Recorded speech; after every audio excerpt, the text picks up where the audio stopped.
Hey guys, it's Brandon Miniman from Pocketnow.com. The HTC Desire is HTC's most powerful Android device yet. It's based off of the Google Nexus 1, but it adds a little bit of a different form factor with an optical D-pad, and it also has the HTC Sense interface. So really, this is the first time we are going to see the HTC Sense interface with all of the widgets and all of the screens with a 1 GHz processor and a ton of RAM. So it should be a really blazing fast device. So let's get to the unboxing of the HTC Desire.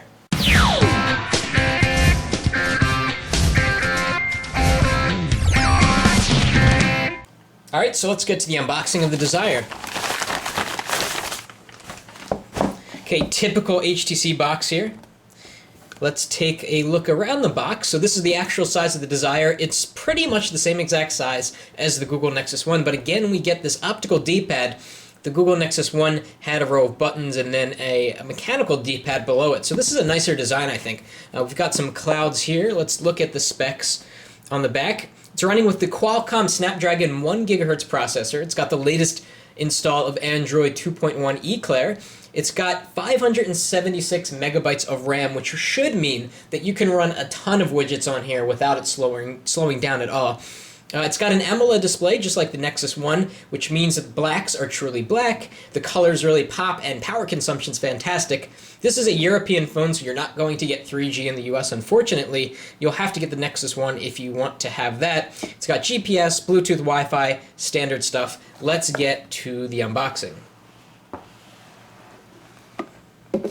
Okay, so we'll put the device to the side. We've got the battery here. Let's see how big it is. So it's 1400 milliamp hours. I believe that's the same size as the Nexus 1. It's probably the same exact battery as the Nexus 1. Let's see what else we have in here. Typical stuff, wall charger, headphones. I don't see a micro SD card in here, although perhaps it's pre-installed on the device. We'll have to take a look. Let's look at the Desire. So here it is. We'll take off this protective covering. It's a thin device. It's not as thin as say the HD2, but it is very very sleek. Looks like I ripped the packaging there. And let's see. Feels very good in hand. It's lightweight right now because the battery isn't in. Flush touchscreen, glass. Let's make sure it's glass. Take something. Yep, it's glass, obviously. It's capacitive and multi-touch. So we've gotten some buttons down here, search, menu, home, and this optical D-pad. Around the back, it is rubbery back here. I'm really curious to see if there's a micro SD card installed. Let's pop off the back battery cover. And yes, there is. There it is. There's a 4 GB micro SD card that comes right with the HTC Desire. Very cool. All right, we'll put that back on, and let's do some size comparisons.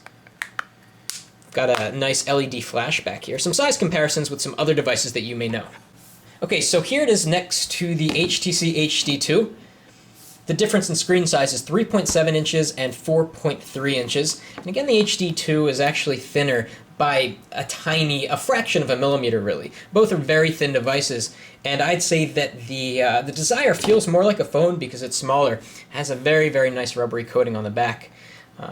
Which really the Google Nexus 1 did not have. Parts of it is rubber, parts of it have a plasticky coating. Let's take a look at it next to the HD Mini, kind of a smaller device.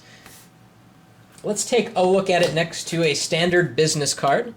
It's not that big of a device. The screen is actually pretty much the same size as a business card. So we've got a lot more coming up on the HTC Desire. This is one of the most powerful smartphones you can buy. The screen is very high resolution, the processor is screaming fast, and it's got enough RAM to run tons and tons of programs without having it slow down. So we're really super excited about the HTC Desire. And if you want a Desire of your own, they're now shipping at Clove. You can go to clove.co.uk and they ship worldwide. That's it for now. Hey, usually I don't do this, but I had to turn the camera back on because I just noticed something pretty awesome about the Desire. It has a tiny little chin, and the purpose of the chin isn't like on the Legend, which makes it feel more like a phone, I think, but the chin makes the D-pad perfectly within reach. It's just the most perfect angle so that the phone rests in your hand comfortably and you can rest your finger and move it along this optical D-pad. So again, just had to chime in. That's it for now. Seriously.